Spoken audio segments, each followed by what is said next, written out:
जय हिंद। देखिए, एक बरमूडा ट्रायंगल है जो जहाजों को, हवाई जहाजों को निगल लेता है। यहाँ कोई जहाज वगैरह भी जाती है तो निगल लेगा। ये अटलांटिक महासागर में है, इसे अंध महासागर कहते हैं। और अमेरिका के पास यहाँ जो क्यूबा है, इस एरिया में एक ट्रेंगुलर शेप में बड़ा लंबा एरिया, लगभग 3 लाख किलोमीटर स्क्वायर का एरिया, बहुत बड़ा एरिया है ये। इसको हम थोड़ा सा वहां पे जूम करके समझते हैं। देखिए, ये एरिया जो है, ये 3 बड़े बड़े एरिया उसको मिला के बनाया जाता है। वर्ल्ड मैप में देखेंगे तो ये ट्रायंगल यहाँ आएगा। जबकि अगर इस पर्टिकुलर एरिया को जूम करें तो ये फ्लोरिडा के पास से स्टार्ट होता है, और यहाँ प्यूर्टो रिको जो अटलांटिक महासागर की सबसे गहरी खाई है, वहां से जाके ये बरमूडा द्वीप पर तक जाता है। ये एरिया है यहाँ पर, जिसे यहाँ तक दर्शाया गया है। ये लगभग 3 से 4 लाख के एरिया, कहीं कभी कभी ये बड़ा हो जाता है। इसका एक्यूरेट कोई मार्किंग नहीं है कि जो आदमी पूरा एरिया को बता सके। हम तो यहाँ भले ऐसे ट्रायंगल बना दिए, बट समुद्र में ऐसा कोई ट्रायंगल नहीं है। बट अगर इस एरिया में कहीं से भी कोई जहाजें आती हैं तो उनके साथ कुछ अप्रिय घटनाएं हो जाती हैं।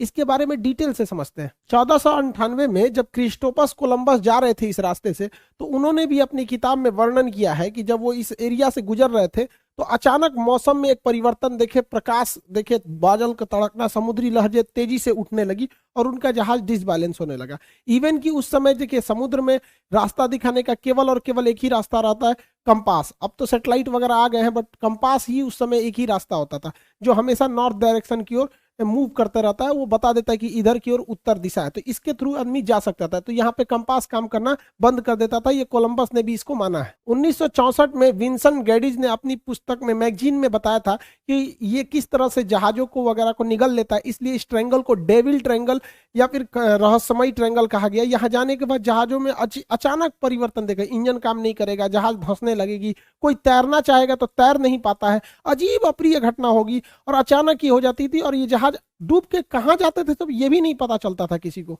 यूं तो यहाँ हजारों घटनाएं हुई हैं। कुछ फेमस घटना देखते हैं। अगस्त 1942 में अमेरिकी नौसेना के जहाज अपने रूटीन एरिया पे थे सब, उन्हें बम्बार्डमेंट करके लौटना था इसी बरमूडा ट्रायंगल के ऊपर से। लेकिन अचानक उनका संपर्क रेडियो स्टेशन से टूट जाता है, उसमें लगे हुए इंस्ट्रूमेंट काम करना छोड़ देते हैं, उनका नेविगेशन सिस्टम पूरी तरह फेल हो जाता है। सब में एक कॉमन समस्या देखी जाती है कि उनका कंपास काम नहीं कर रहा होता और ये जहाज पूरी तरह ध्वस्त हो जाता है। इसको खोजने के लिए 2 दिन बाद रेस्क्यू टीम जाती है। रेस्क्यू टीम का भी पता नहीं चलता है, क्योंकि वो भी उसी रास्ते से जा रही होती है जहां से उनका लास्ट लोकेशन ट्रेस किया गया था। रेस्क्यू टीम का भी पता नहीं चल पाता है। उसके बाद ठीक 6 महीने बाद दिसंबर 1942 को फिर अमेरिकी नौसेना का जहाज विमान उड़ान भरता है, और फ्लोरिडा से जब उड़ान भरता है, बरमूडा ट्रायंगल से ऊपर जाता है, तो ये बमबरसक जहाज भी रडार से गायब हो जाता है। और इसके सामने भी सेम समस्या आती है। पायलट बताता भी है रेडियो सिग्नल पे कि मेरा कंपास काम नहीं कर रहा है, नेविगेशन सिस्टम काम नहीं कर रहा है, मौसम पूरी तरह से खराब है। ये भी ध्वस्त हो जाता है। इसको जब ढूंढने के लिए जो रेस्क्यू टीम जाती है इसके बैकअप में, तो रेस्क्यू टीम का भी आज तक कोई पता नहीं चला कि वो रेस्क्यू टीम कहां चली गई। 1970 में एक पायलट यहां से लौट के आए थे, नाम था उनका ब्रूइस गर्नन। ये जब लौट के आए थे, इन्होंने बताया था कि वहां पे क्या क्या घटनाएं हुई थी। इन्होंने बताया कि अचानक बरमूडा ट्रायंगल के जब ऊपर से गया तो अचानक मौसम बिगड़ गया और सामने बादलों का एक पूरा धुआं, कोहरा टाइप का छा गया, धुंध हो गया बादलों का, और ऐसे लग रहा था जैसे बादलों की गुफा है। ये इन्हें कुछ दिख नहीं रहा था। इसमें जब प्रवेश किए तो ये खत्म होने का नाम ही नहीं ले रहा था। इसके अंदर मौसम इतना खराब था और इनका रेडियो फ्रीक्वेंसी भी गड़बड़ काम करी थी, इलेक्ट्रॉनिक्स वगैरह काम करना छोड़ दिए थे इनके जहाज के, और इनकी जहाज की रफ्तार बहुत ही तेज हो गई थी। और रडार पे कोई भी दूसरा रेडियो स्टेशन या एयरपोर्ट अथॉरिटी का कोई भी रडार सिग्नल मैच नहीं कर रहा था। इन्हें कुछ समझ में नहीं आ रहा था, और लेकिन ये जहाज को आगे की ओर ले जा रहे थे।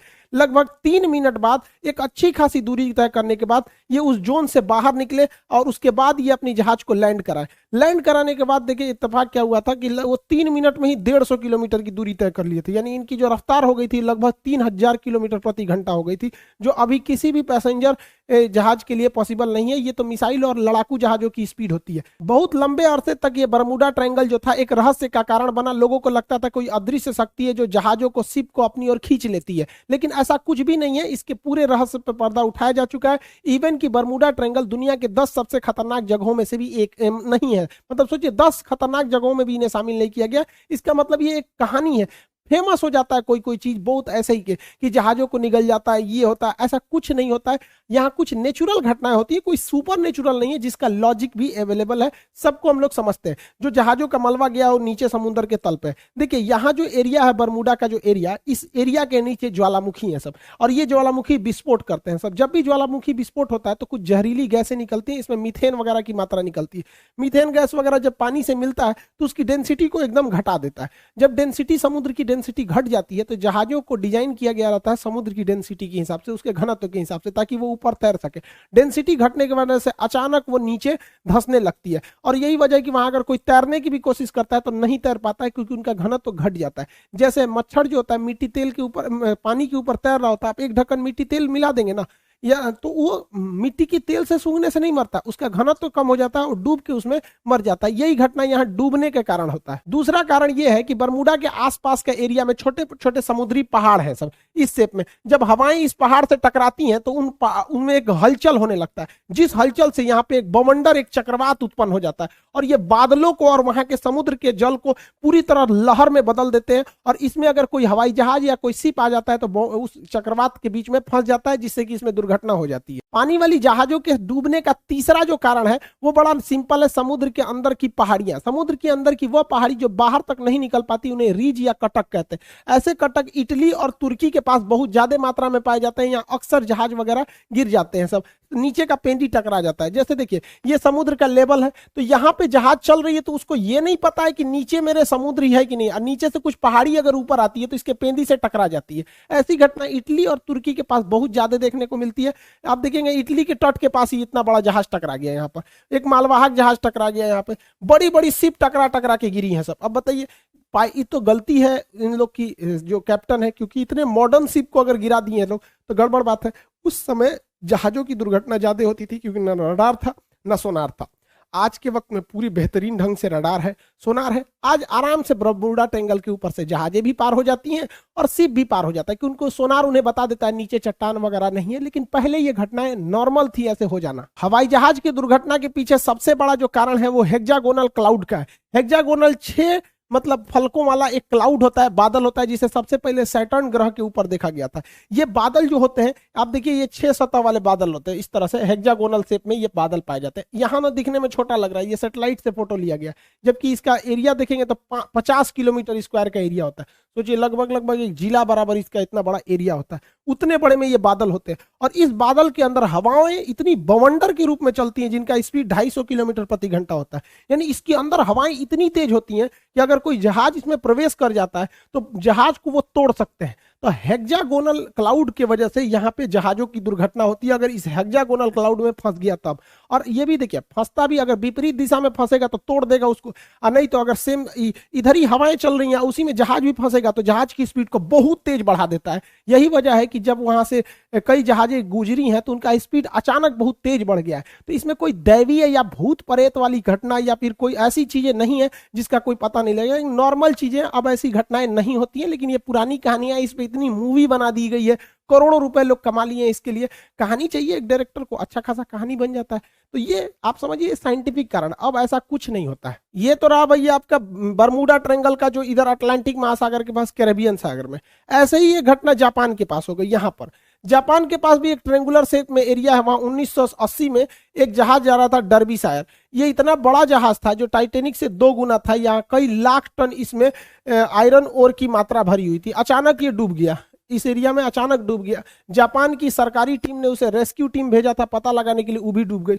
उसके बाद एक हवाई जहाज से रेस्क्यू टीम भेजा गया, वो भी डूब गया। जापान भी डर गया। बाद में पता चला कि भैया सेम चीजें हैं यहाँ और यहाँ दोनों में, तो इसे एशिया का बरमूडा ट्रायंगल कहा जाता था। हालांकि जापान ने इसका नाम दिया था ड्रैगन ट्रायंगल। जापान के जस्ट नीचे था ये, ड्रैगन ट्रायंगल नाम था इसका, बरमूडा ट्रायंगल। ऐसा ही एक ट्रायंगल भारत में भी पाया जाता है, उड़ीसा में। उड़ीसा का एक एयर स्ट्रिप है, अंग्रेजों ने बनाया था द्वितीय विश्व युद्ध के समय, जिसका नाम था अमाडा एयर स्ट्रिप। अमाडा एयर स्ट्रिप ये उड़ीसा में स्थित है। यहाँ पे लगभग 150 से 200 अमेरिकी जहाजें यहाँ से आपस में टकरा गई, कुछ गिर गई। और इत्तेफाक देखिए, जब भी इनके साथ घटना होती थी, ना कोई वेदर खराब था, ना ही कोई मतलब हेक्सागोनल क्लाउड थे, ना मौसम खराब, ना चक्रवात, ना हवाओं की स्पीड, एकदम नॉर्मल टाइम पे यहाँ जहाजें गिर गई। आपस में आमने सामने जहाजें टकरा जाती थी सब, इतना खराब काम करता था यहाँ पर। हालांकि द्वितीय विश्व युद्ध के समय अमेरिकी जहाजें यहीं पे यहाँ पे लैंड करती थी और जापान पे बम गिराने के लिए यहाँ से भी जाया करती थी। आपको भी पता होगा कि अंडमान निकोबार तक में जापान आ गया था।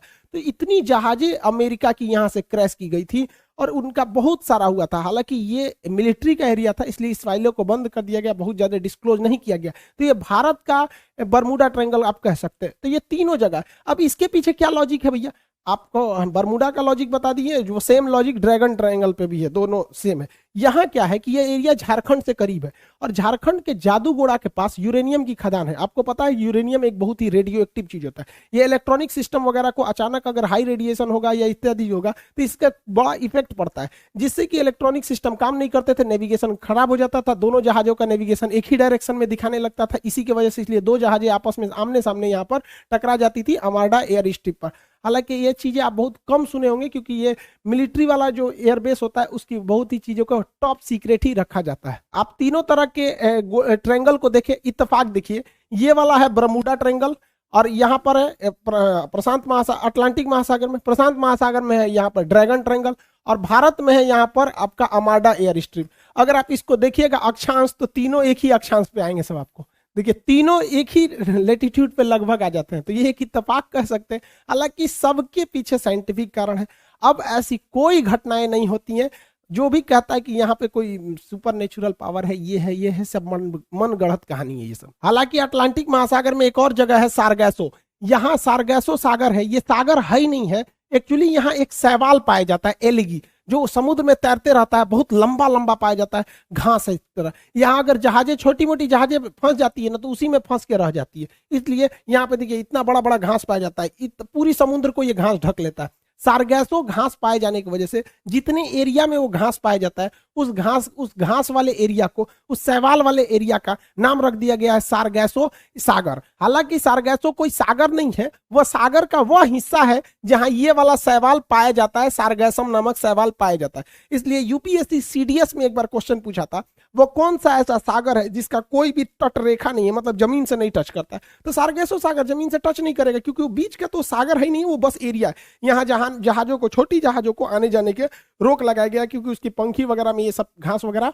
फंस जाते हैं सब। इसी सारगैसो सागर के पास ऊपर से ठंडी हवा जलधारा आती है जिसका नाम है लेब्राडोर की धारा। इस सारगैसो सागर को ठंड के दिन में पूरी तरह बर्फ के टुकड़ों में भर देती है। इसी सारगैसो सागर में अप्रैल 1912 को टकरा गया था टाइटेनिक जहाज और इसी सारगैसो सागर में लिब्राडोर द्वारा लाई गई ठंडी जलधारा के बर्फ से टकराने से टाइटेनिक जहाज डूब गया था। अगला क्वेश्चन पूछता है ब्लैक होल से। अंतरिक्ष का ब्लैक होल है, इसकी डेंसिटी सबसे ज्यादा होती है। इसकी डेंसिटी इतनी ज्यादा होती है कि इसके एक चम्मच मिट्टी का, अगर हम ब्लैक होल से एक चम्मच मिट्टी लाएंगे और उसका वजन करेंगे तो 10 हाथियों के बराबर होगा। सोचिए इतना भयानक ये डेंसिटी होता है, इतना घना होता है, ये प्रकाश को भी जाने नहीं देता है। तो क्वेश्चन भी पूछेगा कि ब्लैक होल प्रकाश को भी गुजरने नहीं देता है, क्यों? तो ऑप्शन नंबर बी पर आंसर होता है अति उच्च घनत्व के कारण। और इसका एक उल्टा क्वेश्चन पूछता है, एक वह हाइपोथेसिस को क्या कहते हैं जिसमें यह मान लिया जाता है, यह कल्पना किया जाता है कि सारे प्रकाश वहीं से आ रहे हैं, तो उसे हम व्हाइट होल कहते हैं। हालांकि ब्लैक होल और व्हाइट होल का पूरा परिकल्पना हम आपको ज्योग्राफी के क्लास में पढ़ा चुके हैं। भारत के जम्मू कश्मीर में लद्दाख और बारामूला की कुछ ऐसी पहाड़ियां हैं जिनमें चुंबकीय क्षमता है। ये भी क्या करती हैं, जहाजों के डायरेक्शन को भटका देती है। यहाँ पर एक चिनाब नदी पर ब्रिज बनाया जा रहा है जो सबसे ऊंचा ब्रिज है, कंप्लीट हो जाएगा तो इसके बारे में भी टोटल समझा देंगे कि ये ब्रिज क्या है। और इसके अलावा आप एक तो बड़ा सुने होंगे, सोच रहा अमेरिका में एरिया 51 एलियन वगैरह वाला एरिया, इस सबको कभी और क्लास में समझेंगे। आई होप आप इसे समझे होंगे। मिलेंगे नेक्स्ट क्लास में। जय हिंद।